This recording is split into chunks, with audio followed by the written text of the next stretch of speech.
लहू में से कुछ अपनी उंगली के द्वारा हाँ जी 7 बार हाँ उस पर छिड़ककर छिड़कना उसे इजराइलियों की भांति भांति को हाँ जी अशुद्धता छुड़ाकर शुद्ध और पवित्र करे। बस यहाँ पर ऐसा लिखा, परमेश्वर ने एक व्यवस्था ठहराई। पहले समय लोग क्या कर रहे थे? पाप कर रहे थे, बार बार पाप कर रहे थे। और खुदा ने क्या कहा? परमेश्वर ने कहा जब जब कोई पाप करे क्या करे? किसी जानवर को ले, किसी पक्षी को ले और क्या करे? उसे 2 टुकड़े करे, उसे काटे और क्या करे? उसके खून को लेकर के 7 बार उस पर क्या करे? छिड़के तो क्या हो जाएगा? वो व्यक्ति शुद्ध हो जाएगा, वो व्यक्ति शुद्ध हो जाएगा। लेकिन ऐसे लोगों ने सोचा कि हम ऐसा करेंगे तो हमारी लाइफ क्या होगी? हमारी लाइफ अंदर से भी शुद्ध हो जाएगी। लेकिन वास्तव में अंदर से शुद्ध हो नहीं थी। लोग बार बार इस प्रक्रिया को निभाते, पाप करते, जानवर मारते, उसके लहू को छिड़कते और सोचते हम क्या हो गए? शुद्ध हो गए। लेकिन उनके जीवन में क्या था? वो परमेश्वर से उनकी दूरी बहुत ज्यादा थी। आज कई लोग क्या कर रहे हैं? यही सोच विचार कर रहे हैं। कई लोगों का विचार क्या है? यही विचार है। क्या सोचते हैं? वो सोचते हैं मैं अच्छा नहाकर धो करके, अच्छे व्हाइट कपड़े पहन करके या ब्लैक कपड़े पहन करके या गेरुआ वस्त्र पहन करके या पीला वस्त्र पहन करके मैं अगर अपने आप को सजाऊंगा, सजा करके मैं ईश्वर के, परमेश्वर के पास, परमात्मा के पास जाऊंगा तो क्या होगा? परमेश्वर मेरे लिए काम करेगा। आपसे कहना चाहते आज कई लोगों का विचार यही है कि मैंने अगर अपने आप को धो लिया है, मैंने अपने आप को साफ कर लिया है, मैंने अपने शरीर को अच्छा नहला लिया है, मैंने अपने शरीर को अच्छा चमका लिया है, मैंने अच्छे वस्त्र से अपने आप को वस्त्र धारण कर करके मैं परमेश्वर की उपस्थिति में जा रहा हूं, जाऊंगी और क्या होगा? परमेश्वर मुझे स्वीकार करेगा। आज कई लोगों की धारणा है, लेकिन वास्तविकता यह है ऐसा नहीं है। परमेश्वर ने पिछले समय में लोगों ने बड़ा लहू बहाया, लोगों ने 7 बार छिड़का और सोचा कि हम शुद्ध हो गए। लेकिन प्रभु ने क्या कहा? प्रभु ने कहा ऐसे शुद्धता नहीं चलेगी। फिर प्रभु ने क्या कहा? फिर परमेश्वर ने एक व्यवस्था बनाई, परमेश्वर ने एक बात कही और जानते उसने क्या कहा? इब्रानियों 9 का 14 पढ़ करके हम जल्दी खत्म करेंगे। इब्रानियों 9 का 14 पढ़े, क्या कहता है? इब्रानियों के पत्र का 9वां अध्याय उसकी 14 वर्ष को पढ़े, क्या कहता है? Praise the Lord, hallelujah, thank you Jesus, thank you father. तो मसीह का लहू, हाँ जी, तो मसीह का लहू, ध्यान से सुने, तो मसीह का लहू जिसने अपने आप को सनातन आत्मा के द्वारा परमेश्वर के सामने निर्दोष ठहराया, चढ़ाया, हाँ जी, और तुम्हारे विवेक को मरे हुए कामों से क्यों ना शुद्ध करेगा। आपसे कहना चाहते खुदा के लोगों, सारी बातें, जानवर का लहू, पक्षी का लहू, तमाम चीजें क्या कर रही थी? मनुष्य को बाहरी तौर से क्या कर रही थी? शुद्ध तो कर रही थी, लेकिन उसे परमेश्वर के साथ जोड़ नहीं रही थी। लेकिन आज से 2023 साल पहले यीशु मसीह संसार में आया, यीशु ने कहा मैं अपने लहू को बहाता हूं। अब ये मेरा लहू क्या करेगा? जो कोई मेरे लहू भरोसा करेगा, जो कोई मेरे लहू पर विश्वास करेगा, जो कोई मेरे लहू की सावर विश्वास करेगा, वो लहू क्या करेगा? वो लहू यहां लिखा है, वो तुम्हारे विवेक को मरे हुए कामों से शुद्ध कर देगा। अर्थात यीशु मसीह ने क्या कहा? यीशु ने कहा मेरा लहू, जब तुम मेरे लहू पर भरोसा करोगे, मेरा लहू क्या करेगा? तुम्हारे अंदर जाएगा, तुम्हारी आत्मा में जाएगा, तुम्हारे इनर पार्ट में जाएगा और तुम्हारे अंदर जो अशुद्धता है उसको मेरा लहू धो करके शुद्ध करेगा और तुम शुद्ध हो जाओगे। हालेलुया। आइए जोरदार ताली यीशु के लहू के लिए बजाएं, जोरदार ताली यीशु के लहू के लिए बजाएं। आज आपसे कहना चाहते, पहला परमेश्वर का वचन हमें शुद्ध करता है, दूसरा यीशु का लहू क्या करता है? हमें शुद्ध करता है। अभी समय नहीं है, लेकिन आने वाले दिनों में प्रभु ने चाहा तो आपको बताएंगे। जानते हैं, अगर आप पुराने नियम को आप बार बार पढ़ेंगे, एक ही बात बार बार पढ़ने में आती है, लहू कितनी बार छिड़का जाता था? कितनी बार छिड़का जाता? 7 बार। लहू 7 बार छिड़का जाता था। और आपको मालूम है हमारे यीशु मसीह ने कितनी बार अपने लहू को बहाया? 7 टाइम, 7 बार यीशु का लहू बहा। आने वाले दिनों में से टीचिंग को आपको बताएंगे और आपको कहना चाहते, यीशु मसीह ने जो कहा, ये जानवरों को जो लहू लेकर के, पक्षियों का लहू लेकर के जो तुम 7 बार छिड़काव करते हो, इससे तुम्हारा शरीर शुद्ध होता है, तुम्हारी आत्मा मेरे नजदीक नहीं आती, तुम्हारा इनर मैन है वो अभी भी अशुद्ध रहता है, लेकिन मैं तुम्हारे लिए 7 बार इस पृथ्वी पर मैं रहते हुए मैं 7 बार अपने लहू को बहाऊंगा। उसने 7 बार इस जगह पर लहू को बहाया, 7 टाइम 7 बार यीशु ने लहू को बहाया, और उसके द्वारा आपको, मुझको, आपके मेरे अंदर के विवेक को, अर्थात मेरे आपकी आत्मा को क्या कर दिया? उसने अपने लहू से शुद्ध कर दिया। आज अगर आप लहू पर भरोसा करते हैं, लहू के साथ भरोसा करते हैं, आप शुद्ध हो जाएंगे, आप पवित्र हो जाएंगे, आपके जीवन में कार्य करेगा।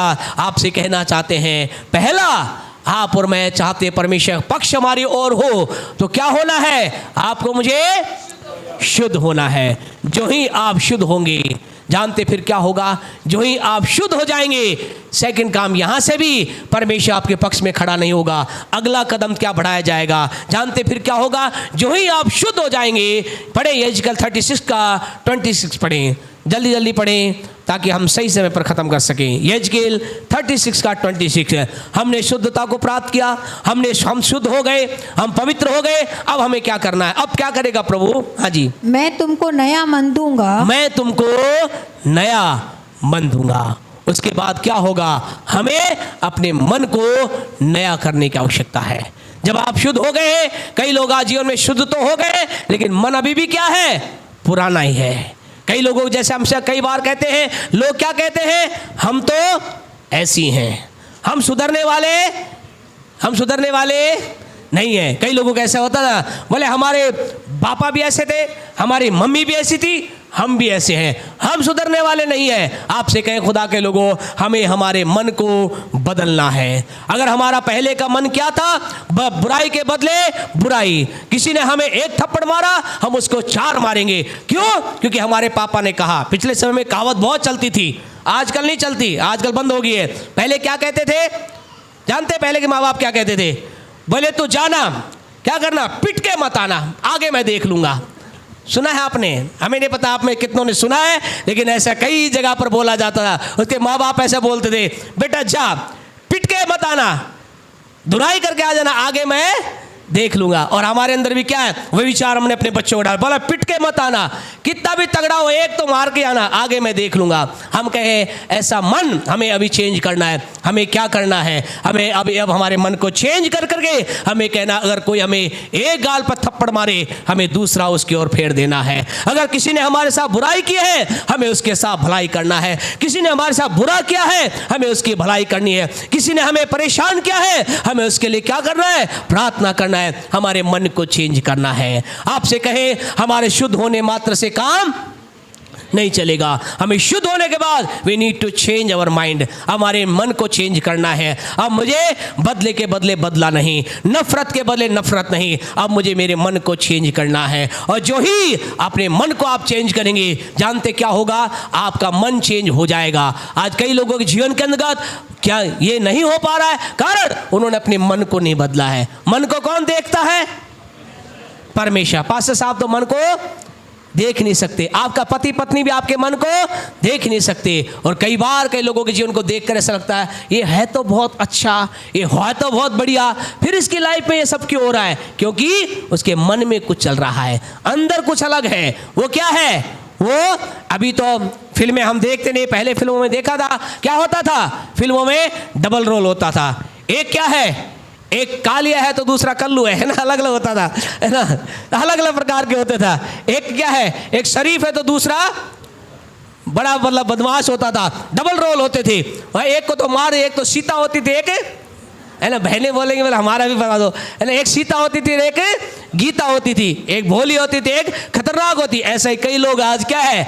ऐसा ही जीवन संसार के अंदर जी रहे हैं। क्या है? चर्च में तो दूत है और बाहर क्या है? बाहर भूत है। आपसे कहना चाहते हैं, दूत और भूत से काम नहीं चलेगा।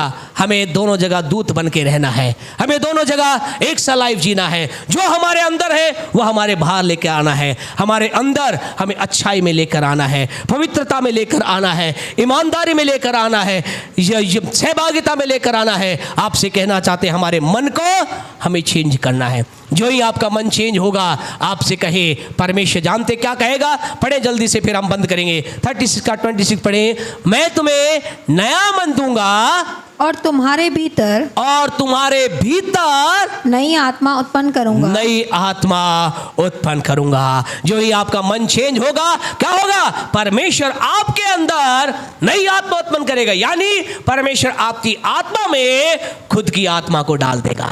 परमेश्वर आपकी आत्मा में खुद की आत्मा को डाल देगा।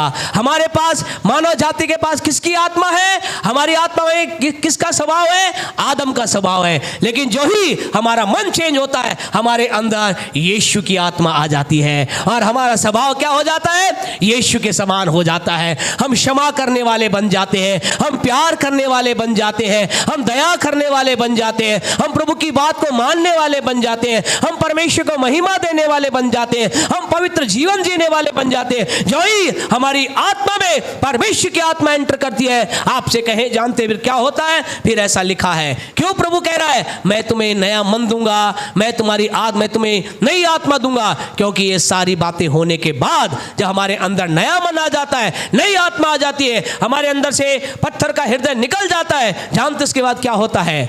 जानते इसके बाद क्या होता है? लास्ट बात बोल करके बंद करेंगे। प्यारे परमेश्वर, उसके बाद 27 वर्ष को पढ़ें, क्या लिखा है इसी की? हाँ जी, मैं अपना आत्मा हाँ जी तुम्हारे भीतर देकर हाँ जी ऐसा करूंगा कि तुम मेरी विधियों पर चलोगे, तुम मेरी विधियों पे चलोगे। आपसे कहना चाहते खुदा के लोगों, जब मेरा आपका क्या होता है? मैं और आप क्या हो जाते हैं? शुद्ध हो जाते हैं। शुद्ध होने के बाद हमारा मन को हम बदल लेते हैं और फिर हमारे अंदर क्या आ जाता है? परमेश्वर का आत्मा आता है। फिर क्या होता है? फिर हम परमेश्वर की विधियों को मानने के लिए तैयार हो जाते हैं। फिर हम कहते हैं कुछ भी हो जाए हम सच बोलेंगे, कुछ भी हो जाए हम पवित्र जीवन जिएंगे, कुछ भी हो जाए हम प्रभु की आराधना करेंगे, कुछ भी हो जाए हम आराधना के अंदर भागीदारी होंगे, कुछ भी हो जाए हम प्रार्थना करेंगे। क्यों? क्योंकि परमेश्वर कहता है फिर तुम मेरी विधियों पर चलोगे। आज कई लोगों के लिए क्या है? परमेश्वर के वचन पर चलना बहुत कठिन है। वो कहते हैं पास्टर साहब झूठ के बिना तो काम चलेगा ही नहीं, ऐसा लोग बोलते हैं। लेकिन आपसे कहना चाहते हैं सत्य से ही काम चलेगा, सत्य के द्वारा ही सब कुछ चलेगा। कई लोग कहते हैं बिना बॉयफ्रेंड गर्लफ्रेंड के तो दुनिया में जीना मुश्किल है, लेकिन आपसे कहना चाहते संसार में पवित्रता में रहना ही सर्वोत्तम है। आपसे कहना चाहते खुदा के लोगों, मुझे और आपको जब हमारे अंदर परमेश्वर का आत्मा आएगा, फिर हम क्या करेंगे? उछल उछल के खुदा की बात को मानेंगे, परमेश्वर की बात को मानेंगे। हम नशे को, तमाम प्रकार की बोतल को, तमाम चीज क्या करेंगे? फेंकेंगे और हम कहेंगे, हमारे अंदर से एक आवाज आ रही है और आवाज कहती है क्या तू नहीं जानता कि तेरी देह पवित्र आत्मा का मंदिर है? हमारे अंदर से एक आवाज आ रही है, तुझे प्रार्थना करना है। मेरे अंदर से एक आवाज आ रही है जो कह रही है तुझे वचन को पढ़ना है। आज की सुबह आपसे कहना चाहते हैं जो ही हम शुद्ध होंगे, जो ही हमारा मन चेंज हम कर लेंगे, हमारे अंदर परमेश्वर का आत्मा आ जाएगा और फिर हम परमेश्वर की बात को मानेंगे, तब क्या होगा? तब परमेश्वर कहेगा मैं तेरे पक्ष में खड़ा हूं, मैं तेरे पक्ष में खड़ा हूं, मैं तेरी ओर खड़ा हूं। आपसे कहना चाहते आने वाले महीने के अंतर्गत आप इस बात को देखेंगे, परमेश्वर आपके लिए काम करेगा। आपको काम करने की जरूरत नहीं, आपको भागा दौड़ी करने की जरूरत नहीं, आपको परिश्रम करने की जरूरत नहीं। कहना चाहते खुदा के लोगों, बहुत एफर्ट आपने लगाई, बहुत मेहनत आपने की, आपने समस्या निकलने के लिए बड़े बड़े काम किए, लेकिन इस महीने लेट हिम डू वर्क। इस महीने आपसे कहना चाहते परमेश्वर को काम करने दे। परमेश्वर कह रहा है मैं तेरे पक्ष में हूं, मैं तेरे लिए काम करूंगा। और परमेश्वर कह रहा है मैं तुझे विश्राम दूंगा और मैं तेरे लिए काम करूंगा। परमेश्वर कह रहा तू ठहर जा, मेरे काम को देखता जा। आप चाहते परमेश्वर आपके लिए काम करे, आप चाहते परमेश्वर आपके परिवार के लिए काम करे, परमेश्वर आप तेरे मेरे बच्चों के लिए काम करे। यदि आपका आंसर यस है तो इस महीने में आप अपने जीवन में इस बात को देखने जा रहे हैं, क्योंकि परमेश्वर कह रहा है यहेजकेल 36 के अंदर वो कह रहा है मैं तेरे पक्ष में खड़ा हूं, मैं तेरे पक्ष में हूं, मैं तेरे पक्ष में हूं। हालेलुया। परमेश्वर आपके पक्ष में खड़ा होकर के आपके लिए कार्य कर रहा है। आइए मेहरबानी से अपने स्थानों पर खड़े हो जाएं। संडे स्कूल के बच्चे संडे स्कूल चले जाएं। Hallelujah, thank you Jesus. इस समय के अंदर आपसे कहना चाहते खुदा के लोगों, आज की सुबह जब आप प्रभु की उपस्थिति के अंतर्गत खड़े हैं, अगर आप खड़े होने में असमर्थ हैं, बैठे रह सकते हैं, कोई दिक्कत नहीं है। लेकिन यदि आप इस समय जब प्रभु की उपस्थिति में हैं, आज की सुबह आपसे कहना चाहते हैं खुदा के लोगों, कहीं कोई अशुद्धता की बात आपके जीवन में राज्य तो नहीं कर रही, कहीं आपका पुराना मन अभी भी आपके अंदर जीवित तो नहीं है, कहीं अभी भी आदम की वो आत्मा आपके अंदर राज तो नहीं कर रहा। यदि ऐसा है तो आज खुदा के सम्मुख आकर कहिए, जैसा दाऊद ने कहा भजन 51 के 3 के अंतर्गत, मैं अपने अपराध को जानता हूँ, प्रभु मुझे जुफा से धोकर शुद्ध कर तो मैं पवित्र हो जाऊंगा, मेरे लिए काम कर। और जब उसने ऐसा कहा, परमेश्वर ने उसके लिए काम किया। आज परमेश्वर आपके लिए काम करना चाहता है। वह आपको अपने वचन के द्वारा, अपने लहू के द्वारा शुद्ध कर कर आपके मन, आप चाहता है कि वो आपको अपने मन को चेंज कर ले। और जब ही आपका मन चेंज होगा, वो अपनी आत्मा को आपके अंदर डालेगा और उसकी आत्मा आपके लाइफ के अंतर्गत ऐसा करेगी। हालेलुया राबाशी खालाराना, उसका आत्मा आपके जीवन में करेगा कि आप परमेश्वर के वचन को मानने के लिए प्रेरित हो जाएंगे। फिर आप घर बैठने का आपका मन नहीं करेगा। जब आप फ्री बैठेंगे, अकेले में बैठेंगे, कोई विचार, आपको बुरा विचार हावी नहीं होगा, लेकिन आपका मन करेगा चलो मैं खुदा के वचन को पढ़ती हूँ, चलो मैं प्रभु की बात को सुनती हूँ, चलो मैं कोई अच्छा यूट्यूब पे मैसेज खुदा के दासी का देखती हूँ। उसके बाद आपके अंदर से ये आवाज़ आएगी, मेरे बेटे मेरी बेटी तुझे मेरी राह पे चलना है। फिर आप उसकी व्यवस्था को मानेंगे, उसके कानून को मानेंगे, उसके नियम को मानेंगे, और उसके बाद परमेश्वर आपके पक्ष में खड़ा हुआ आप देखेंगे। उसके बाद आप परमेश्वर के हाथ को देखेंगे। आप देखेंगे कोई हाथ आपके सिर पर आ रहा है, आप देखेंगे कोई है जो आपकी समस्या को उठा करके फेंक रहा है। आप ऐसा महसूस करेंगे कि आपके बंद दरवाजे खुल रहे हैं। आपसे कहना चाहते खुदा के लोग, आज का संदेश कई परिवारों के लिए छुटकारा लेकर आ रहा है, कई जीवनों के लिए छुटकारा लेकर आ रहा है। आज हम महसूस कर रहे हैं परमेश्वर के आत्मा आपके परिवारों में एंटर कर रहा है, आपके बिजनेस में एंटर कर रहा है, आपके जीवन में एंटर कर रहा है। और खुदा कह रहा है मैं तेरे पक्ष में रहकर कार्य करने जा रहा हूँ। उस खुदा का धन्यवाद दे जो ताली बजा के उसकी महिमा करे, क्योंकि वह आपके लिए कार्य कर रहा है, वह आपके परिवार के लिए काम कर रहा है, वो मेरे लिए काम कर रहा है। मेरा खुदा मेरे पक्ष में खड़ा है। हालेलुया, धन्यवाद धन्यवाद धन्यवाद। बोले पारे परमेश्वर आपका धन्यवाद हो कि आप मेरे पक्ष में रहकर, पक्ष में खड़े होकर, मेरी ओर रहकर मेरे लिए कार्य कर रहे हैं। मेरी समस्या को, मेरी बीमारी को, मेरी चिंता को, मेरे तमाम प्रकार के संकट को, कष्ट को आप अपनी सामर्थ्य के द्वारा दूर हटा रहे हैं। मैं दिल की गहराई से आपका धन्यवाद करता हूँ। थैंक यू जीसस, धन्यवाद यीशु, धन्यवाद यीशु। प्रभु आपके नाम को महिमा मिले। जब इस समय गीत गाया जाता है, हम चाहते हैं एलिशा से, जॉनी से भाई दोनों आगे आ जाएं, हम उनके लिए दुआ करेंगे। और रा बादशाह खाला रा नाना, हम उनके जीवन के लिए दुआ करेंगे। और भी जो लोग फर्स्ट टाइम आए, अगर आप चाहते हैं कि आपके लिए प्रार्थना की जाए, आप आगे ऐसे सब आगे ना आए, आपसे कहना सब आगे ना, सबसे पहले हम इनके लिए दुआ करेंगे। दोनों आगे आ जाएं। जब गीत गाया जाता है, गीत गाए प्रभु की महिमा करें। सबसे पहले हम चाहेंगे दोनों न्यू कपल मेहरबानी से आगे आए, हम इनके लिए